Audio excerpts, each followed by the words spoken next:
Hello, students. Welcome to my channel, English with Bosraj sir. My name is Bosraj, an English teacher. Today, I am going to teach you about English letters, singular and plural nouns. The language English is made up of 26 letters. A, B, C, D, E, F, G, H, I, J, K, L, M, N, O, P, Q, R, S, T, U, V, W, X, Y, Z.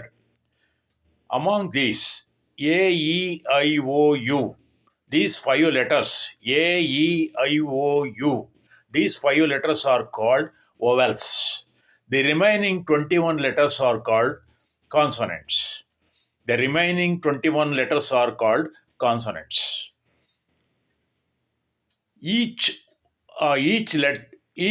ಪ್ರತಿಯೊಂದು ಇಂಗ್ಲೀಷಲ್ಲಿ 26 ಅಕ್ಷರ ಇದೆ. ಅದರಲ್ಲಿ A E I O U ಇವುಗಳನ್ನ ವಾವಲ್ಸ್ ಅಂತ ಕರೀತಾರೆ, ಮಿಕ್ಕದನ್ನು consonants ಅಂತ ಕರೀತಾರೆ. ಈ ಅಕ್ಷರಗಳು ಸೇರಿ ಪದ ಆಗಿದೆ, ಪದಗಳು ಸೇರಿ ವಾಕ್ಯ ಆಗಿದೆ, ವಾಕ್ಯಗಳು ಸೇರಿ ಪ್ಯಾರಾಗ್ರಾಫ್ ಆಗಿದೆ, ಪ್ಯಾರಾಗ್ರಾಫ್ಗಳು ಸೇರಿ ಎಸ್ಸೆ ಆಗಿದೆ. ಇರಲಿ, ಈಗ ನಾವು ಸಿಂಗ್ಯುಲರ್ ಪ್ಲೂರಲ್ ಹೇಗಾಗುತ್ತೆ. ಸಿಂಗ್ಯುಲರ್ ಅಂದರೆ ಏಕವಚನ, ಪ್ಲೂರಲ್ ಅಂದರೆ ಬಹುವಚನ. ಅದು ಹೇಗಾಗುತ್ತೆ ನೋಡೋಣ. ಬಹುಪಾಲು ಸಿಂಗ್ಯುಲರ್ ವರ್ಡ್ಸ್ಗಳು, ಸಿಂಗ್ಯುಲರ್ ನೌನ್ಗಳು ಪ್ಲೂರಲ್ ಆಗಬೇಕಾದ್ರೆ ಎಸ್ ಸೇರಿದ್ರೆ ಸಾಕು. ಉದಾಹರಣೆಗೆ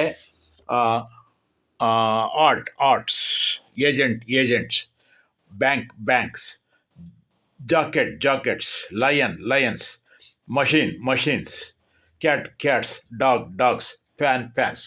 ಹೀಗೆ ಇನ್ನು ಕೆಲವು ನೌನ್ಗಳು S H C H X I ಇವುಗಳಿಂದ ಕೊನೆಗೊಂಡಿದ್ದರೆ ಇ ಎಸ್ ಸೇರಿದ್ರೆ ಬಹುವಚನ ಆಗುತ್ತೆ. ಉದಾಹರಣೆಗೆ ಪ್ಲೂರಲ್ ಆಗುತ್ತೆ. ಏಕವಚನಕ್ಕೆ ಸಿಂಗ್ಯುಲರ್, ಪ್ಲೂರಲ್ ಅಂದರೆ ಬಹುವಚನ. ಕ್ಲಾಸಸ್ ಇ ಎಸ್ ಸೇರಿಸ್ಬೇಕು. Buses, heroes, taxes, mangoes, brushes, benches. ಮತ್ತು ಇನ್ನು ಕೆಲವು ನೌನ್ಗಳಿಗೆ ಎಫ್ ಅಥವಾ ಎಫ್ ಇಯಿಂದ ಕೊನೆಗೊಂಡಿದ್ದರೆ ನಾವು ವಿ ಇ ಎಸ್ ಸೇರಿಸ್ಬೇಕು. Calves, wifes, knives, thieves. ಕೆಲವು ವೈಯಿಂದ ಕೊನೆಗೊಂಡಿದ್ದರೆ ಹಿಂದ್ಗಡೆ ಕಾನ್ಸನೆಂಟ್ ಇದ್ದರೆ ಐ ಎಸ್ ಸೇರಿಸ್ಬೇಕು. Ladies, babies, enemies, stories. ವೈಯಿಂದ ಕೊನೆಗೊಂಡಿದ್ದರೆ ಎಸ್ ಸೇರಿಸ್ಬೇಕು, ಹಿಂದ್ಗಡೆ ವೋವಲ್ಸ್ ಇದ್ದರೆ. Journeys, days. ಹೀಗೆ ನೋಡಲ್ಲ ಸ್ನೇಹಿತರೆ. ನಿಮಗೆ ಇದು ಇಷ್ಟ ಆದರೆ ದಯವಿಟ್ಟು ಲೈಕ್ ಮಾಡಿ, ಶೇರ್ ಮಾಡಿ ಮತ್ತು ಮರೆಯದೆ ಸಬ್ಸ್ಕ್ರೈಬ್ ಆಗಿ. Thank you all.